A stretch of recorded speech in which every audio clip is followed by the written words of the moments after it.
مثلا okay Peoples okay, party ہم کا یہ اس پہ تو ہم پولیٹیکل حوالے سے بات کریں گے، لیکن اس وقت ہم خاص طور سے بجٹ کے حوالے سے بات کر رہے ہیں. آپ کو نئے ٹیکسز لگتے نظر آ رہے ہیں آنے والے بجٹ میں؟ میں یہی تو بتا رہا ہوں کہ آئی ایم ایف نے کہا ہے کہ یہ سیل ٹیکس جو ہے نہیں، 19% یہ تو کر دیں. پرانا ہی ٹیکس ہے نا، پرانا ہی ٹیکس ہے، اس کو انہینس کر دیا ایک ٹیکس کو. کوئی نیا ٹیکس نئے انداز سے کوئی ٹیکس آپ کے خیال میں آ رہا ہے؟ اس میں صورت یہ ہے کہ جو 18% ہے وہ وصول ہو رہا ہے صرف امپورٹ لیول پہ، یا اوورسیز کی جو ملٹی نیشنل کمپنیز ہیں ان سے، یا جو ہماری ڈاکومنٹڈ کمپنیز ہیں جن کی پرسنٹیج 5 7 10% سے زیادہ نہیں ہے. تو وہ سیل ٹیکس جو آپ 18% بھی لگاتے ہیں تو وہ 18% جو ہے وہ کلیکٹ نہیں ہو رہا، کیونکہ ہمارے جو سی بی آر کے بادشاہ لوگ ہیں وہ اسلام آباد میں بیٹھ کے میرے خیال سے انٹرنیٹ کے ذریعے یا پتہ نہیں کس چیز کے ذریعے وہ ٹیکس کلیکٹ کرنا چاہتے ہیں، نہ وہ ڈاکومنٹیشن کر سکے ہیں. اور اس کی جو اچھا، بھاری اس میں قیمت ہے. تھوڑا سا کریکشن کر دوں، وہ سی بی آر نہیں ہے سر، ایف بی آر ہے. تو میرا ایف سوال بی یہ آر ہے، ہاں میرا سوال یہ ہے کہ یہ ایف بی آر ہو یا آئی ایم ایف ہو، الٹیمیٹ اس کا بوجھ جو ہے وہ آپ کو عوام پر ہی آتا نظر آ رہا ہے. اور کیا ہوتا ہی ہے یہ عوام پہ، تو انڈائریکٹ ٹیکس کی صورت میں ہے کہ یہ جو 19% کریں گے تو یہ امپورٹ لیول پہ بھی ہوگا، اور وہ تمام ڈاکومنٹڈ کمپنیز ہیں وہ بھی ادا کریں گی، اور باقی جو ہے وہ اس میں فائدہ جو ہے بڑھانے سے جو جو جو کمپنیز اور جو لوگ یا جو بھی سیل ٹیکس والے وہ لوگ جو ڈاکومنٹڈ نہیں ہیں پراپرلی، تو ان سے پورا ٹیکس تو وصول نہیں ہوگا. وہ پھر ٹیکس چوروں کے لیے زیادہ انسینٹو مہیا کرتا ہے میرے اپنے خیال سے. چونکہ پاکستان میں سیل ٹیکس لگا تھا محبوب الحق کے زمانے میں 7.5% پہ، تو وہ 7.5% پہ یہ جو ٹیکس پے کرنے والے ہیں ایگزسٹنگ، یہ انہی کے اوپر جو ہے وہ مزید بوجھ ہے جو لادے جا رہے ہیں. اور اب یہ بات ہے کہ اس میں چیخو پکار تو ہوگی.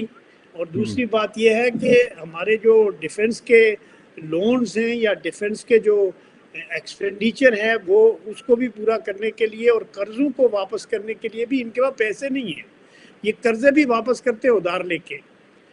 اور جو جو ڈیفنس ایکسپینڈیچر ہے اس میں بھی کافی اضافے کی ضرورت ہے، کیونکہ بھارت کے ساتھ جو ابھی لاسٹ ایئر جو پرابلم ہوا ہے اس کی وجہ سے پاکستان کو، اور پھر افغانستان میں اور بھی بہت سارے مسئلے ہیں، تو پاکستان کے دفاع کو سپورٹ کرنا ضروری ہے.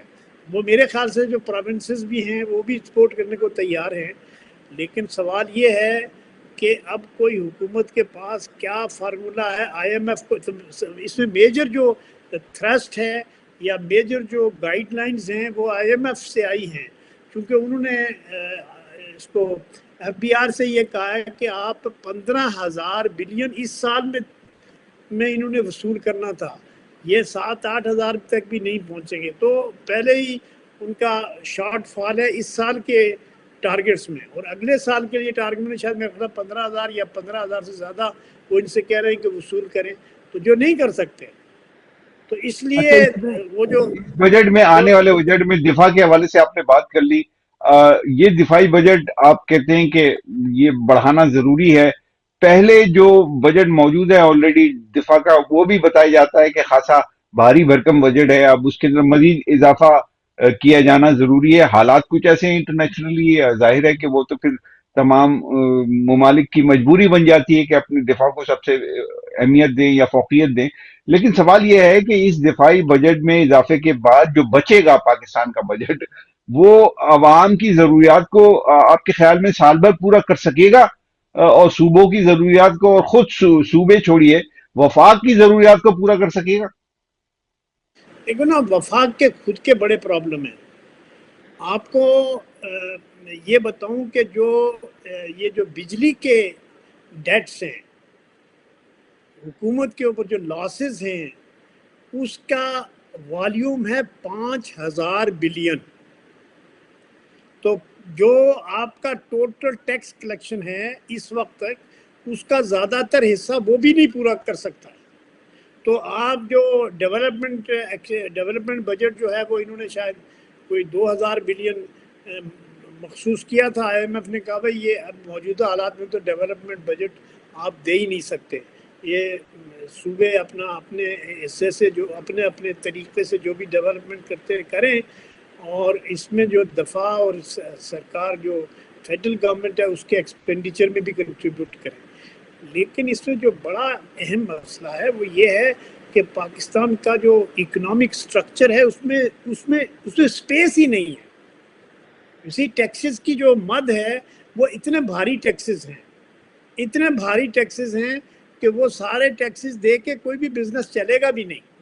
تو اب مشکل یہ ہے کہ یہ ٹیکسز کیا ریٹ کم نہیں کر سکتے، سمگلنگ کم نہیں کر سکتے، یہ جو ہے وہ لاسز نہیں کم کر سکتے.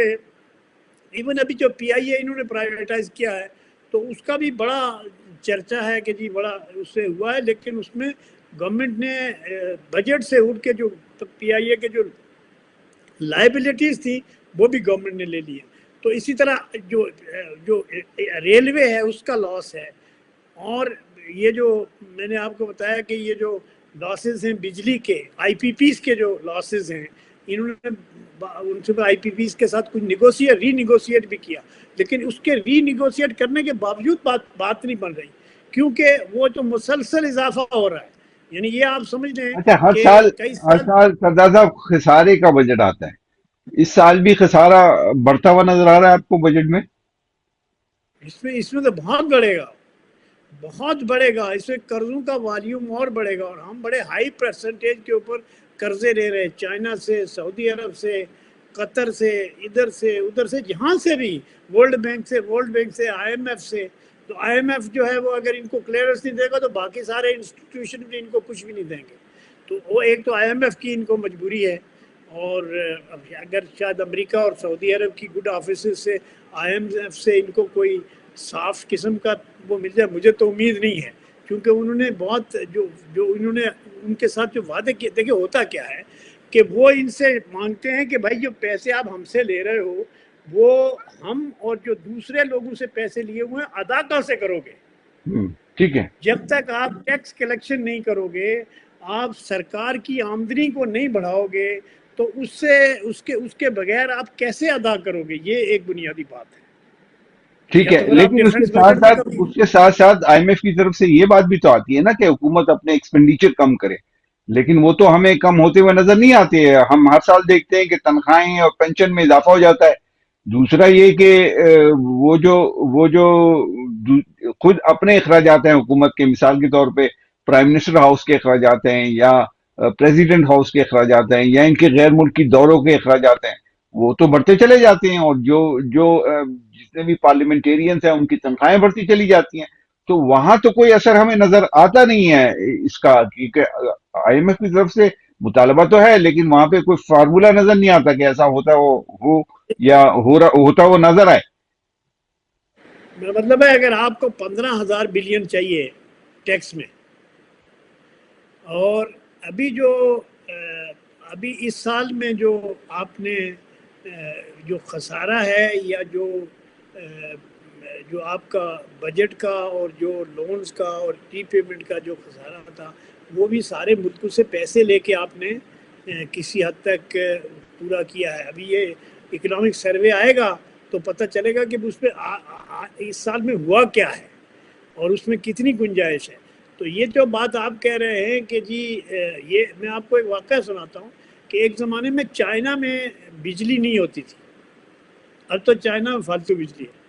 تو چائنا میں ایک زمانے میں بجلی نہیں تھی تو پاکستانی ایک ڈیلیگیشن گیا تھا ادیبوں کا اور صحافیوں کا چوئن لائی سے ملنے کے لیے.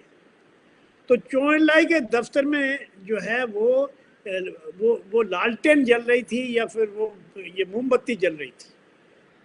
تو دیکھیے جب ملکوں کے سربراہ اور ملکوں کی گورنمنٹس جو ہے جب خود اپنا پیٹ جو ہے وہ نہیں کسیں گی اور اس کو ٹائٹ نہیں کریں گی تو پھر آپ اس کو جو ہے وہ کیسے کریں گے، آپ بتائیں نا. کہ ابھی آپ چائنا سے 10% 11% پرائیویٹ بینکوں سے یعنی پاکستانی بینکوں سے تو قرضے لیتے ہی ہیں. پاکستان کا بینکنگ سسٹم سارا کا سارا فیڈرل گورنمنٹ کے خرچے پہ فیڈرل گورنمنٹ کو وہ ہوتا ہے, اور وہ اور بینک والے پیسے ان کو دیتے ہیں تاکہ یہ ان کا بھی کام چلتا رہے. لیکن الٹیمیٹلی تو ڈیفالٹ گورنمنٹ ہی کرے گی. اگر یہ ڈومیسٹک لونز میں بھی ڈیفالٹ کر لیں گے تو پھر کیا کریں گے؟ یہ تو جو ہے نوٹ چھاپتے ہیں, وہ اس سے اور انفلیشن بڑھتا ہے. آپ یہ کہہ رہے ہیں سردار صاحب, آپ یہ کہہ رہے ہیں کہ حکومت اپنے اخراجات کم کرنے کے موڈ میں نہیں ہے اور وہ کرے گی بھی نہیں, یہ اسی طریقے سے سسٹم چلتا رہے گا, اور جو پینشن کا اور وہ جو تنخواہوں کا معاملہ ہے سرکاری ملازمین کی, وہ بھی اسی طریقے سے بڑھتی چلی جائیں گی, آپ یہ کہہ رہے ہیں؟ میں یہ دیکھو, سرکاری ملازمین تو میرے خیال سے انہوں نے ہڑتال کا نوٹس دیا ہوا ہے. جو فیڈرل گورنمنٹ کے ملازمین ہیں وہ یہ کہہ رہے ہیں کہ کم از کم تنخواہ 50,000 روپے ہونی چاہیے. ورکرز بھی کہہ رہے ہیں کہ ہماری تنخواہ جو ہے 50,000 روپے ہونی چاہیے. تو اس میں دیکھو نا, مہنگائی اتنی ہو گئی ہے, 30 to 40% مہنگائی ہوئی ہے اس پورے عرصے میں, اور اس مہنگائی کو کور کرنے کے لیے لوگ کیا کریں گے؟ آپ بتائیں نا, گورنمنٹ کا کام ہے نا.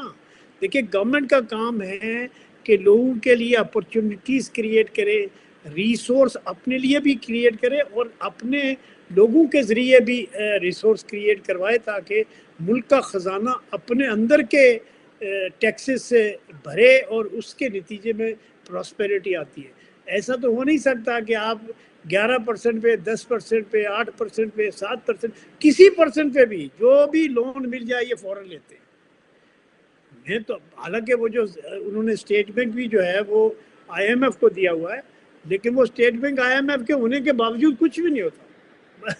مطلب دیر از نو لیکن باہر اس جو میں ایک مرضی کرو. پازیٹو دیکھیے, میں آپ سے یہ پوچھنا چاہ رہا ہوں کہ حکومت بار بار یہ کہتی ہے کہ ہم اب مستحکم پوزیشن میں آ گئے ہیں معاشی طور پر, اور اب اس میں مزید اضافہ ہو رہا ہے وقت کے ساتھ ساتھ, آگے جیسے جیسے بڑھ رہے ہیں ہم مزید اس میں استحکام پیدا کریں گے. لیکن یہ وار آ گئی, وار کی وجہ سے یہ پیٹرولیم پرائسز ہو گئے, تو اس کی وجہ سے دوبارہ سے وہ پرانی پوزیشن پہ آ گئے.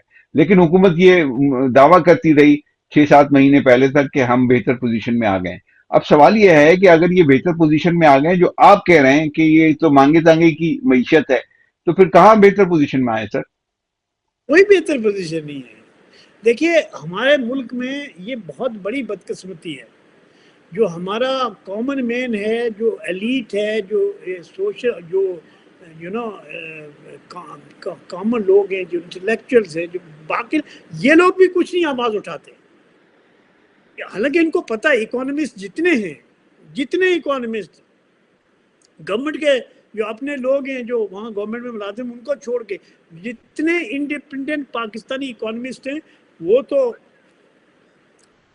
تو بہت ہی بھیانک نقشہ کھینچتے ہیں کہ پاکستان کی معیشت دیکھو. پاکستان میں اس وقت جو ہے وہ 2-2.5 کروڑ آدمی بے روزگار ہے, اور ابھی جو 40% پاپولیشن ہے وہ بلو پاورٹی لیول گزارا کر رہی ہے. اور وہ اس دفعہ ان کو بے نظیر انکم سورس سے بھی تھوڑا بہت لوگوں کو جو غریب لوگ تھے ان کو ملتا تھا, تو اس کو بھی سنا یہ کہہ رہے ہیں کہ اب وہ پروونسز لے لیں. پروونسز لیں نہ لیں وہ الگ بات ہے, بٹ پوائنٹ یہ ہے کہ یہ ایک فیڈرل پروگرام ہے, تو اس کو بھی یہ مطلب دیکھیے, عوام کے لیے جو بھی پیسہ جاتا ہے نا وہ کسی کو وہ بھلا نہیں لگتا.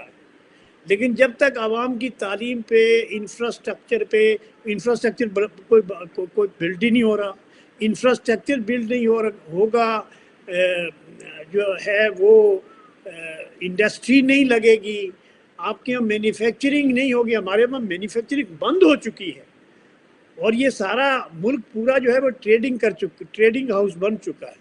اور ٹریڈنگ ہاؤس اس لیے بنا, ہمارا دیکھو ٹیکسٹائل ہماری کور انڈسٹری تھی, وہ ٹیکسٹائل والے سارے بنگلہ دیش چلے گئے ہیں.